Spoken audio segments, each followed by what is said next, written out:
plus, les dépôts sont pareils, l'univers de perruque, la qualité toujours.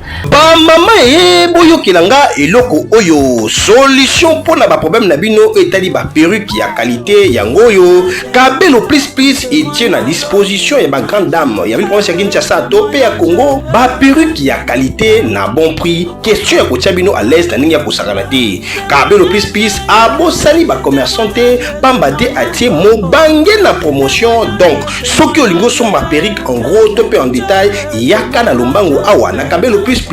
Nous vous proposons le perruque, en tout cas la perruque qui a bonne qualité, n'a pas prix moko ya moins cher. Nous nous faisons l'andanga, tu aimerais débuter ton commerce. Nous dans le commerce na yo na mbongo mukie, yaka au croisement Boka Sakabamba, na commune ya Kinshasa. Et quand la biso faisons na service ya vente en gros et en détail. C'est-à-dire que quand vous y toko yamba yo surtout yo mutoza grossiste. Donc vous êtes un grossiste ou bien au ligne pas pour la entreprise na yo, ton maison na yo, boutique na yo, salon na yo ya Kabelo, yaka toko yamba yo. Olingo benga biso toza pe na service ya expédition. Nous expédions partout, je dis bien partout. Pendant le mois de mai oyo, toza na promotion, mois de mai oyo, en tout cas ba prix na biso, eza ba prix moko promotionnel, poto buti ba prix na ndenge moko ezalate. Tozomi na commune ya Kinshasa, précisément na croisement des avenues Kabambare et Bokassa, en face ya station Total Énergie, topé au bengi biso na 084 72 64 581 084 72 64 581 Kabelo plus c'est la qualité.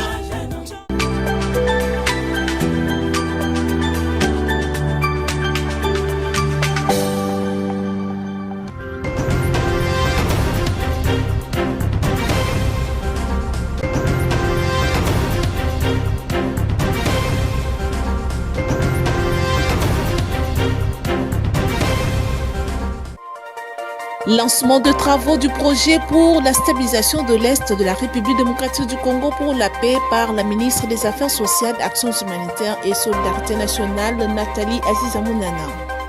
La délégation mixte droits de l'homme, MONUSCO et PDRCS ont eu une séance de travail au gouvernorat de l'Ituri en toile de fond l'opérationnalisation de la justice transitionnelle pour la résolution pacifique des conflits en Ituri. La première ministre Judith Suminho a foulé ce mercredi la province de Lualaba pour cette première visite en tant que chef du gouvernorat. Judith Suminho va participer au Katanga Business Meeting 2025. Il est l'heure de vous informer, mesdames et messieurs, bienvenue dans cette session d'information. Dans l'actualité, la protection de la population et le retour des habitants de certaines localités du littoral du lac Albert dans leurs milliers respectifs après la défaite de la milice CRP face au FARDC dans la dite zone La Cruste à Djougou. Voilà la quintessence de la réunion du comité provincial de sécurité de l'Ituri dirigé par le commandant des opérations et gouverneur militaire de la province, le lieutenant-général Bouer Kachamadouni. Suivez ce reportage. En suivant la ligne droite du président de la République Félix Tshisekedi Tshilombo, celle de restaurer la paix dans l'est du pays, en Ituri, les gouverneurs Luboya et ses partenaires appuient sur l'accélérateur pour les retours rapides de la paix et la résolution pacifique des conflits à travers la justice transitionnelle. Le chef du bureau de la MONUSCO Ituri a circonscrit le cadre de cette mission mixte. La MONUSCO travaille avec les gouvernements dans le cadre de recherche de la paix. Vous connaissez bien toutes les démarches qu'on a fait ensemble avec les gouverneurs ici, avec les communautés, avec tout le monde, même avec les groupes armés, pour qu'on puisse rétablir la paix. De son côté, M. Eric Messimoine, représentant du directeur du Bureau conjoint des Nations Unies aux droits de l'homme, souligne que la justice transitionnelle doit être appliquée comme levier pour résorber le cycle de violence en Ituri. Il faut tout à fait en face développer ensemble des voies et moyens, des mécanismes pour mettre fin au cycle d'impunité, pour renforcer les compétences du système judiciaire, d'agir sur les questions de réparation et plus que certainement de travailler à ce que la dynamique du désarmement, du relèvement communautaire et de la stabilisation prenne effet et produisent des résultats concrets. Au gouverneur militaire, le lieutenant-général Luboya Kashamadjoni de demander à la population iturienne de saisir cette opportunité. C'est vraiment une opportunité. Ils sont venus nous parler de la justice transitionnelle et qui est un pilier du PDDRCS. Parce que là, nous allons parler du pardon, nous allons parler de la réconciliation. Aujourd'hui, nous voulons donner ce message à tous ces grands acteurs qui sont là, qu'ils aient encore le répercuter dans les communautés pour dire à ces chefs de groupes armés, à ces membres de groupes armés que voilà, aujourd'hui, nous tendons encore nos bras pour que vous nous rejoigniez. Avant que cette justice s'applique, mais que vous parliez. C'est ce qui est important. Aujourd'hui, nous allons avoir la société civile, nous allons avoir les chefs coutumiers qui sont des grands responsables. Ils sont devant leurs responsabilités. Restons toujours dans la province de l'Ituri. La délégation mixte droits de l'homme MONUSCO-PDRCS ont eu une séance de travail ce mercredi au gouvernorat de l'Ituri en toile de fond l'opérationnalisation de la justice transitionnelle pour la résolution pacifique des conflits en Ituri. Poursuivant sans relâche les offensives contre la milice Zaïre CRP de Thomas Lubanga, allié du M23 depuis une semaine au village Café et ses environs, au bord du lac Albert et aux alentours des Katoto, les forces armées infligent d'énormes pertes à l'ennemi qui tente désespérément de déstabiliser la province. Pour galvaniser ces opérations, pacifier et restaurer l'autorité de l'État dans la zone, les chefs des corps civils et militaires, les commandants 30e région militaire et secteur opérationnel Ituri était autour du gouverneur militaire de l'Ituri pour évaluer la situation sécuritaire et opérationnelle, a dit le lieutenant Gilles Ngongo, porte-parole des forces armées en Ituri. La situation sécuritaire est calme sur toute l'étendue de l'Ituri. Elle est sous contrôle des forces armées de la République démocratique du Congo. Le vaillant militaire de forces armées, sous le commandement du lieutenant-général Luboya Kashamadjoni, sont appelés à poursuivre les opérations de traque et de neutralisation contre tous les groupes armés hostiles au processus de paix initié par les commandants suprêmes des forces armées, Félix Tshisekedi Tshilombo, dans le cadre du programme de PDDRCS. Au nom du lieutenant-général Luboya Kashamadjoni, le lieutenant Gilles Ngongo a demandé à la population d'être vigilante et dénoncer toute personne suspecte dans la zone des Katoto, Bembei, Centrale Solignama, Telega et Mandro. Notre discipline et notre professionnalisme dans ces opérations que nous menons contre les mouvements rebelles CRP alliés du M23, la population doit nous accompagner à collaborer avec les forces de défense et de sécurité, mais aussi à dénoncer tous les cas suspects, et c'est ce qui constitue notre victoire dans ces opérations. Autre chose, le président de la République, Félix Tshisekedi, a visité la société de production de permis de conduire, une entreprise privée partenaire de la Commission nationale de délivrance de permis de conduire. Suivez ce reportage de la presse présidentielle. Au siège de la Commission nationale de délivrance des permis de conduire dans la commune de la Gombe, un requérant spécial a fait son entrée dans l'après-midi de ce mardi 13 mai 2025 pour l'obtention de son permis de conduire. Accueilli sur place par le vice-premier ministre, ministre des Transports, Voies de communication et désenclavement, le président de la République Félix Antoine Tshisekedi Tshilombo, premier citoyen du pays, est venu prêcher par l'exemple. Entouré de la première ministre et de quelques membres du gouvernement, le chef de l'État, guidé par les prestataires de la SPC, Société des permis de conduire, a respecté la procédure en 5 étapes définies par la CONADEP, Commission nationale de délivrance des permis de conduire. Il a avant tout retiré son formulaire devant lui permettre de passer les tests. Sur un écran tactile, il a réussi avec brio son test théorique en répondant à une série de questions. La pratique a été réalisée sur un simulateur de conduite. Sa note excellente lui a ouvert la voie à l'enrôlement biométrique. Soucieux d'offrir aux Congolais un document sécurisé, le président de la République a reçu des prestataires des assurances quant à la fiabilité et la sécurité de ce permis de conduire. Procédure respectée, le permis de conduire imprimé a été remis solennellement au chef de l'État. Moment important pour le pays qui avait suspendu de plusieurs années la délivrance de cette pièce. Ces permis de conduire intègrent une puce électronique et répond aux standards internationaux. L'exemple donné, quelques membres du gouvernement ont séance tenante emboîté le pas. Un pas qui devrait être suivi par tous les citoyens pour circuler en toute légalité. Je l'ai annoncé dans le titre, la Première ministre Judith Suminwa a foulé ce mercredi la province de Lualaba pour cette première visite en tant que chef du gouvernement. Judith Suminwa va participer au Katanga Business Meeting 2025. Suivez ce reportage avec Julia Mamba. À l'aéroport national de Kolwezi, la chef du gouvernement a eu droit à un accueil très chaleureux. Dès sa descente de l'avion, elle a reçu les honneurs militaires dignes de son rang devant la gouverneure du Lualaba, Fifi Masuka Saini, et les autres personnalités lualabaises. La population, les membres des partis politiques et associations de la société civile ont pris d'assaut l'enceinte de l'aéroport de Kolwezi et ses alentours pour souhaiter une bienvenue à celle qui s'est engagée pour le développement intégral de la République démocratique du Congo. Conformément à la vision du chef de l'État, Félix-Antoine Tshisekedi Tshilombo. Émue par cet engouement, la première ministre a communié sur place avec la foule, signe de sa proximité et sa détermination à œuvrer pour l'amélioration des conditions de vie de ce peuple qui se range derrière les actions de son gouvernement. Pour Pascaline Numbi, point focal du mouvement, rien sans les femmes.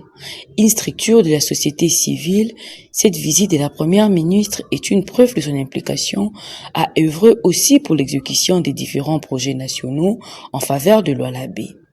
Florence Caïn de l'église kimbangiste a pour sa part remercié la chef du gouvernement pour sa première visite dans leur province. Elle apprécie sincèrement son leadership à la tête du gouvernement. Dans l'agenda de la première ministre, on retient pour cette première journée les huis clos avec la gouverneure de province avant la réunion du conseil provincial de sécurité. Plusieurs audiences sont également prévues, notamment avec la société civile, les confessions religieuses, le chef coutumier et partis politiques, sans oublier la visite du nouveau bâtiment du gouvernorat des provinces en construction, celle du village de congrès de l'orphelinat Maman Denise Nyakeru Tshisekedi, ainsi que le nouveau bâtiment de l'hôpital général de Mwangeji, également en construction. À présent, je voulais suivre les réactions de la population de Kolwezi, venues nombreuses pour accueillir la chef du gouvernement. Elles sont au micro de Julia Mamba une fois de plus. Vraiment, nous d'abord en tant que mouvement Rien sans les femmes, nous sommes vraiment très contentes parce que ça sera sa première fois pour nous de l'accueillir ici, depuis sa nomination, si je ne m'abuse pas. Alors nous sommes très contents de l'accueillir dans notre province. Pour elle, nous attendons qu'elle puisse aussi booster aussi d'autres femmes, que d'autres femmes puissent aussi être à la hauteur comme elle, pour que notre pays puisse changer. Elle nous soutient, nous les femmes kimbangistes, parce qu'elle était en Kamba aussi, elle a visité plusieurs choses en Kamba, elle est venue ici au Lualaba pour nous les femmes. En tant que femmes kimbangistes, on est venu accueillir notre maman, ni maman wetu wa Kolwezi, donc on a tuangalie ici ba mama, tuangalie souci ya ba mama chi ba Kolwezi. Donc on est ici nombreux pour accueillir notre maman. On est venu nombreux plutôt pour accueillir notre maman, donner notre souci à notre maman. Donc ce n'est que ça. C'est un grand événement lorsqu'on a entendu que c'est toute la première fois d'être ici chez nous à Kolwezi. Depuis que le premier ministre est ici chez nous. C'est comme il est venu, il faut que nous organisions une grande accueil. Après sa visite, nous entendons de nous dire ce qui nous a apporté, c'est que comment le pays va se développer ou se dérouler, c'est ce que nous attendons. Toujours dans ce chapitre, la Première ministre Judith Suminwa a reçu en audience mardi l'évêque d'Uvira, Monseigneur Sébastien Mouyengo, ainsi que le député national élu de la circonscription d'Uvira, Justin Bitakwira. Suivez ce reportage de Julia Mamba, encore une fois. Au cours des échanges, les deux personnalités ont présenté la situation dramatique que vit la population des Fizi, frappée par des inondations consécutives aux pluies torrentielles survenues dans la nuit du 8 au 9 mai. Le bilan provisoire de ces intempéries s'élève à peu près des 120 morts. En outre, il y a de nombreux blessés, la déforestation des collines et la destruction de nombreuses habitations. Monseigneur Sébastien Mouyengo et le député national Justin Bitakwira sollicitent ainsi l'appui du gouvernement pour la prise en charge des plus de 800 sinistrés et l'enterrement de personnes décédées. D'abord, je suis en compagnie de Monseigneur Mouyengo, l'évêque d'Ouvira. On était d'abord venu pour parler de la catastrophe qui s'est déroulée dans le territoire de Fizi, où il est évêque, et toutes les conditions climatiques qui ont emporté des gens. On estime déjà 120 000 morts. Il y a des disparus, il y a des maisons emportées, il y a des blessés. Principalement, c'était cette question autour de laquelle nous avons discuté. D'abord, vous savez que c'est une province en guerre. La ville de Bukavu est aujourd'hui occupée comme celle de Goma. En plus de la guerre, maintenant, c'est la nature qui est en train de ravager les gens.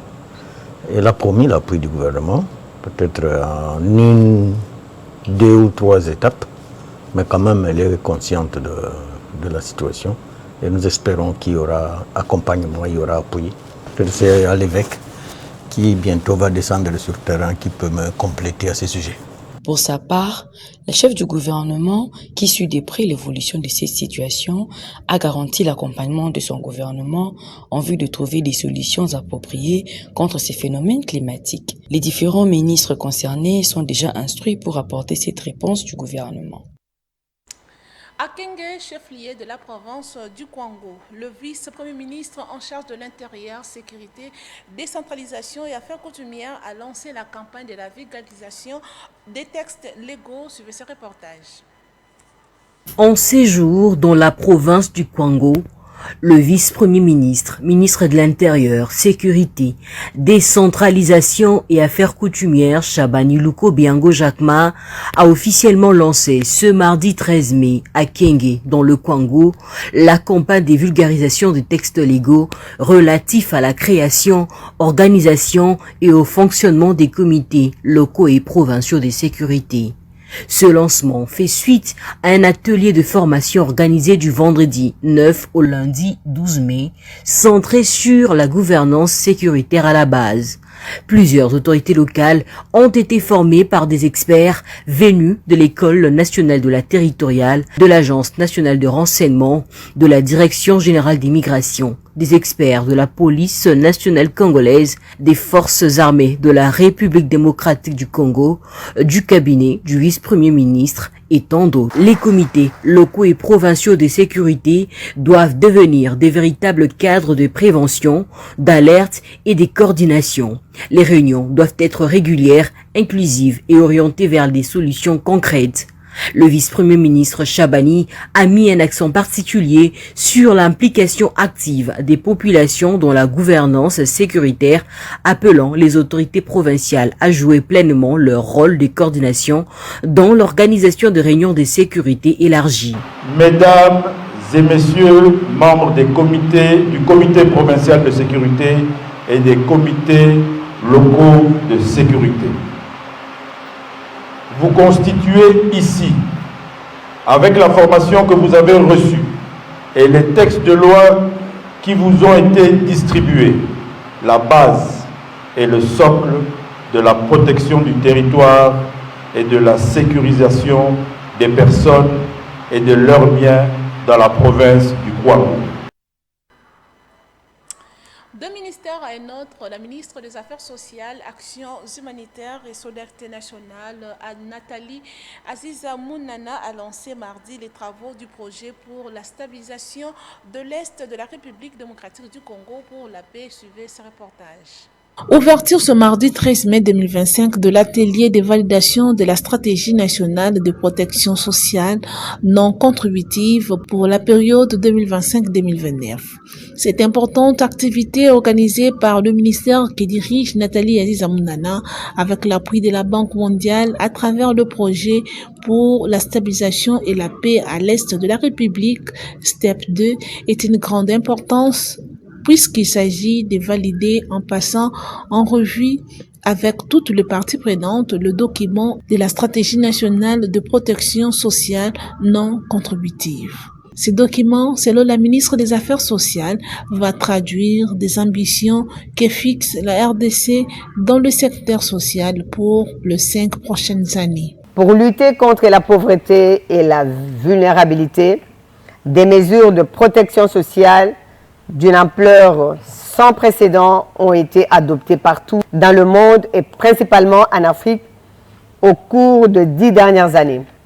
Le chemin à parcourir pour atteindre nos objectifs dans les 5 prochaines années est parsemé de beaucoup de défis que nous devons s'élever. Il s'agit entre autres de 1.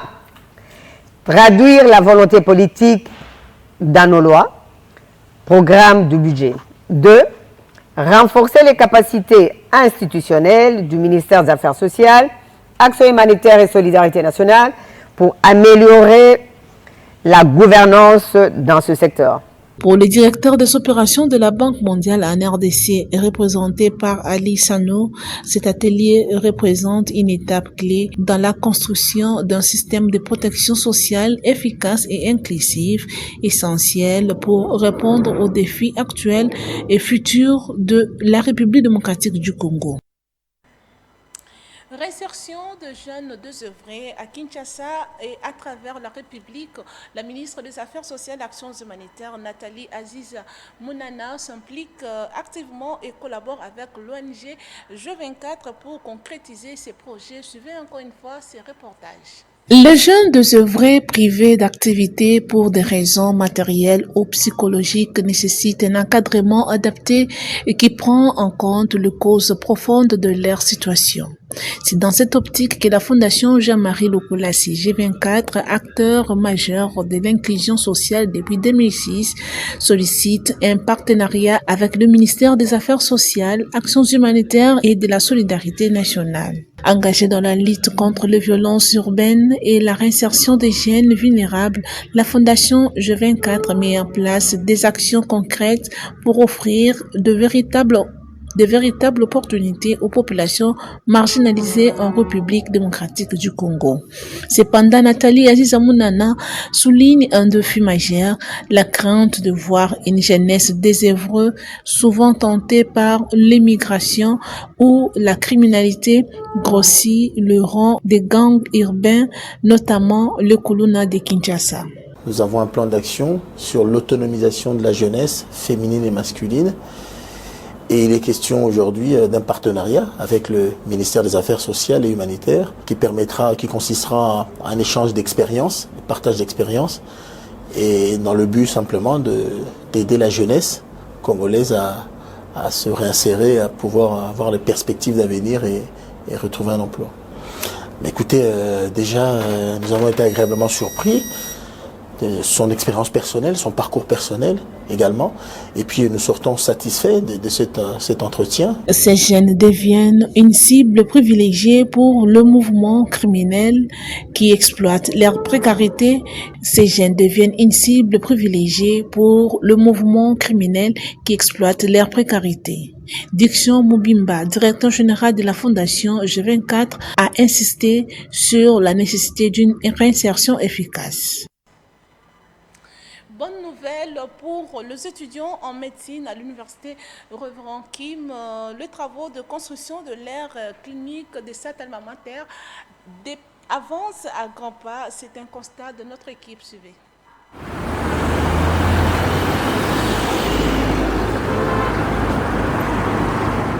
Les travaux de construction de la clinique universitaire Reverend Kim sur le boulevard du 30 juin évoluent à grands pas. Sur place, l'équipe des constructeurs s'active à faire sortir des terres congolaises un cadre hospitalier de 8 niveaux offrant des soins de santé de qualité. Monsieur Im Ok Yoon, directeur du projet, explique ici les projets en cours. Nous sommes en train de construire l'hôpital universitaire Reverend Kim. C'est un hôpital qui rassemblera différentes spécialités. L'hôpital occupera une surface plus ou moins de 10 000 mètres carrés, constituée d'un sous-sol et de 8 niveaux. La structure sera faite sur béton renforcé. En quoi les directeurs du projet, ces travaux vont toucher à leur terme en avril 2026. Toute l'équipe, autant côté gestion que côté technique, sont en train de faire les efforts pour que nous puissions finir cette construction en 2026, l'année prochaine en Afrique. Hormis la dispensation de soins de haute qualité, la clinique universitaire Révérend Kim va également servir de cadre pour l'enseignement pratique des étudiants en médecine à l'université Révérend Kim.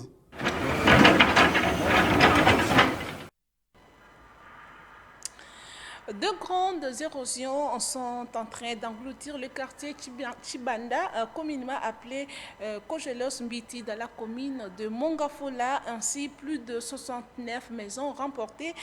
Les habitants et victimes de cette catastrophe naturelle appellent les autorités de la ville-province de Kinshasa et le gouvernement central d'intervenir avant la disparition de ces quartiers. Ce constat est des copains Koutoumissa. Kinshasa, la capitale de la RDC, a deux facettes, Kinshasa les centres-villes et Kinshasa les périphériques délaissés. C'est le cas du quartier Chibanda Kojolos Mbiti qui disparaît peu à peu pour cause des grandes érosions qui ont déjà emporté plusieurs maisons suite aux eaux de pluie non canalisées qui proviennent du plateau des résidents de l'université de Kinshasa, a indiqué Denis Bungu, victime et professeur à l'UNIKIN. Nous sommes seulement victimes de l'eau du plateau des professeurs. Toute l'eau du plateau des professeurs de toutes les maisons sont orientées sur cette avenue. Il n'y a pas que cette érosion, il y en a deux. Et ce sont des très grosses érosions. Je vous dis, l'eau qui descend ici, même si vous qui êtes là, avec moi, avec mon ami ici, ça va nous emporter. C'est un volume d'eau incroyable. Je vous dis la vérité que si l'université ne prend pas de dispositions pour canaliser ces eaux et même réparer les dégâts, tous les quartiers Kojelos vont disparaître. Il suffit qu'il y ait encore des pluies. Vous voyez le niveau de la maison. Il y a encore une érosion qui vient de là, qui est déjà presque au niveau de l'avenue Mbangi. On ne sait pas s'en sortir. Nous avons dépensé de l'argent. Je vous dis plus de 5 000 $ engloutis. On a fait tout. Ils ont clôturé les campus, c'est bien beau, mais ils auraient pu commencer par canaliser ces eaux jusqu'au déversoir. De son côté, la population s'est dit incapable d'arrêter ces ravins, vu la grandeur, la profondeur et la vitesse dans laquelle elle avance. Parce que la majorité quartier Mobimba Ekimi déjà, son excellence Fachi Beton. Pour rappel, si rien n'est fait, ce quartier sera effacé de la carte de Kinshasa et va encore faire des dégâts matériels et des pertes en vies humaines. Les autorités sont donc interpellées à agir dans toute urgence avant que l'on compte des morts. Et bouclons ce journal par cette information. À Kinshasa, vente et consommation de stupéfiants aux vies et aussi de mineurs. Le parent s'inquiète sérieusement sur cette pratique. Suivez cet élément de réponse avec Andy Chibango et Enoch Moutela. En République démocratique du Congo, l'usage, la vente, l'achat ainsi que la consommation du tabac et ses dérivés sont strictement interdits aux mineurs depuis l'arrêté ministériel numéro 1250-00-ACI-2007 du 19 juillet 2007 portant mesures applicables à l'usage et à la consommation du tabac et ses dérivés.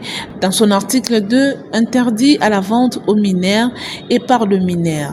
Certains vendeurs ambulants et deux fois mettent à la portée des enfants la cigarette sans être enquêtés.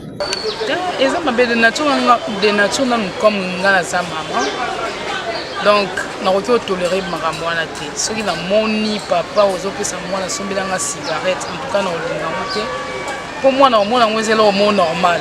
Un jour il part au somba à Meli pour nini papa Mela. Donc les hommes ma casse. Bon, il y a aussi un abat qui est au dessus de la cigarette, il y a un matin. Voilà, et il y a un chez quand on a la moine qui est exorti, il y a un jour peu hors le water, mais quand on a un raïba, ils allaient à Nini. Donc, il vaut mieux appeler moi un bébé à Obi Bapima la mort. Papa en tant que maman, ça ne peut jamais connu que papa a dit à moi à Ernioso, à qui est de la cigarette, à son bon. en soi cigarette eza bien. Il est demandé au ministère de la Jeunesse de mettre en place une politique d'assainissement de ces phénomènes de vente de stupéfiants aux mineurs afin de bien encadrer les enfants et préserver leurs mœurs. Ce journal touche à sa fin, mais avant de nous quitter, place au rappel des titres. Vous avez suivi dans ce journal le lancement des travaux du projet pour la stabilisation de l'Est de la République démocratique du Congo pour la paix par la ministre des Affaires sociales, Actions humanitaires et Solidarité nationale, Nathalie Aziza Mounana. La délégation mixte droits de l'homme, MONUSCO et PDRCS ont eu une séance de travail au gouvernorat de l'Ituri en toile de fond l'opérationnalisation de la justice transitionnelle pour la résolution pacifique des conflits en Ituri. Et enfin, la première ministre Judith Suminwa a foulé ce mercredi la province de Lualaba pour cette première visite en tant que chef du gouvernement. Judith Suminwa va participer au Katanga Business Meeting 2025. Et voilà, c'était là le rappel des titres. Merci pour votre attention. Un grand merci à toute l'équipe. Je vous retrouve prochainement, mais d'ici là, portez-vous bien. Au revoir.